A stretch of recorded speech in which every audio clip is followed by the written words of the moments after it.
Next episode में आपका स्वागत है। आज हम समझेंगे risk and return of various securities के बारे में। अब तक पिछले एपिसोड्स में हमने जितने सिक्योरिटीज के बारे में समझा, आज के एपिसोड में हम उनका रिस्क एंड रिटर्न प्रोफाइल समझेंगे। रिस्क, जैसा कि आप जानते हैं, is the possibility of lower return और लॉस ऑन योर इन्वेस्टमेंट।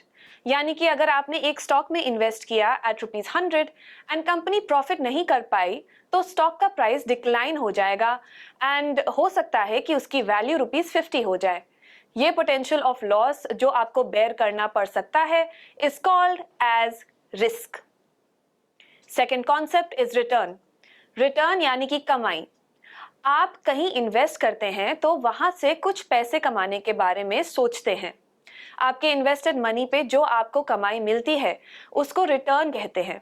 अगर आपको ₹100 वाला स्टॉक ₹200 हो जाता है तो आपका प्रॉफिट होता है ₹100 ऑन ₹100 जो आपने इन्वेस्ट किया, तो आपका रिटर्न हो गया 100%।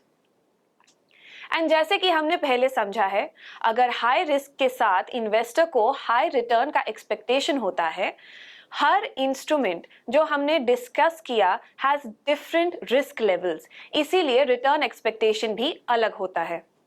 जो इक्विटी इंस्ट्रूमेंट्स होते हैं वहां आप कंपनी के शेयर होल्डर बन सकते हैं, इसीलिए रिस्क इज हायर क्योंकि आपका प्रॉफिट कंपनी की प्रॉफिटेबिलिटी पे डिपेंडेंट है। एंड अगर डेट इंस्ट्रूमेंट है तो कंपनी को आपको इंटरेस्ट देना पड़ेगा इरिस्पेक्टिव ऑफ द फैक्ट कि वो प्रॉफिट कर रही है या नहीं, इसीलिए डेट इंस्ट्रूमेंट में रिस्क इज क्वाइट लेस। तो समझते हैं 3 main types of securities and उससे related voting and cash flow rights. Preferred stock has cash flow right, लेकिन वोटिंग राइट नहीं होता। कैश फ्लो राइट यानी कि अगर कंपनी डिविडेंड पे करेगी तो इन्वेस्टर का फर्स्ट राइट है डिविडेंड पे। कॉमन स्टॉक के पास दोनों voting and cash flow rights होते हैं। बिजनेस डिसीजंस में कॉमन स्टॉक होल्डर का से होता है and profits are also shared with the common stock holder.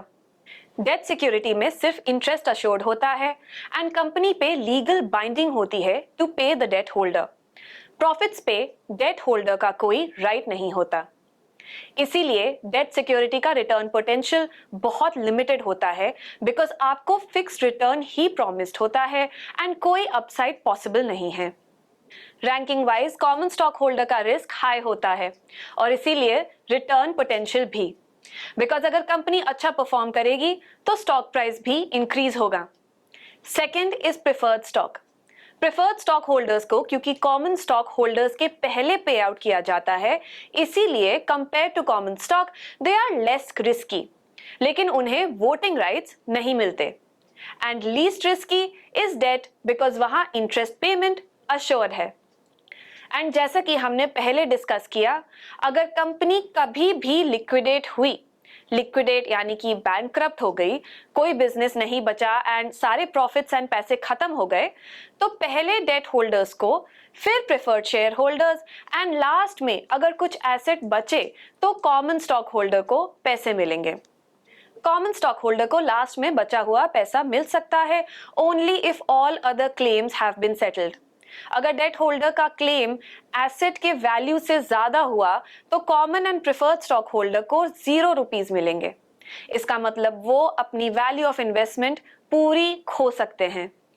एक और इम्पॉर्टेंट बात जो हमें समझनी चाहिए वो ये है कि इन सब सिक्योरिटीज में इन्वेस्टर्स के ऊपर कोई लायबिलिटी होती है या नहीं, तो इसका आंसर है नहीं। डेट में तो इन्वेस्टर ने कंपनी को लोन दिया है, तो कंपनी की किसी भी एक्शन का रिस्पॉन्सिबिलिटी डेट इन्वेस्टर पे नहीं है।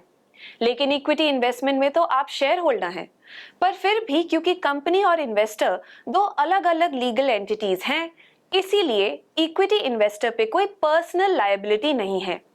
यानी कि इन्वेस्टर का रिस्क सिर्फ जितना उन्होंने इन्वेस्ट किया है उतने तक लिमिटेड है। पर्सनल एसेट्स एंड मनी को यूज नहीं किया जा सकता to pay of for the companies loss. ये चीज कई बार डेट इन्वेस्टर्स के पर्सपेक्टिव से थोड़ा एडिशनल रिस्क देती है, क्योंकि फाउंडर या प्रमोटर के पर्सनल एसेट का कोई यूज नहीं हो सकता to repay even debt holders. यानी अगर कंपनी ने लॉस कर दिया एंड बैंकरप्ट हो गई and value of asset sufficient नहीं है to pay off the debt जो कंपनी ने लिया है, तो भी शेयर होल्डर्स के पर्सनल एसेट को यूज नहीं किया जा सकता to legally pay for the loss to debt holders. इसीलिए debt investors also carry some risk but lesser than common stock and preferred share holders. Guys, मेरी तरफ से फिलहाल इतना ही। मैं मिलूंगी आपको फिन स्कूल बाय 5 पैसा के अगले एपिसोड में। सी यू देन।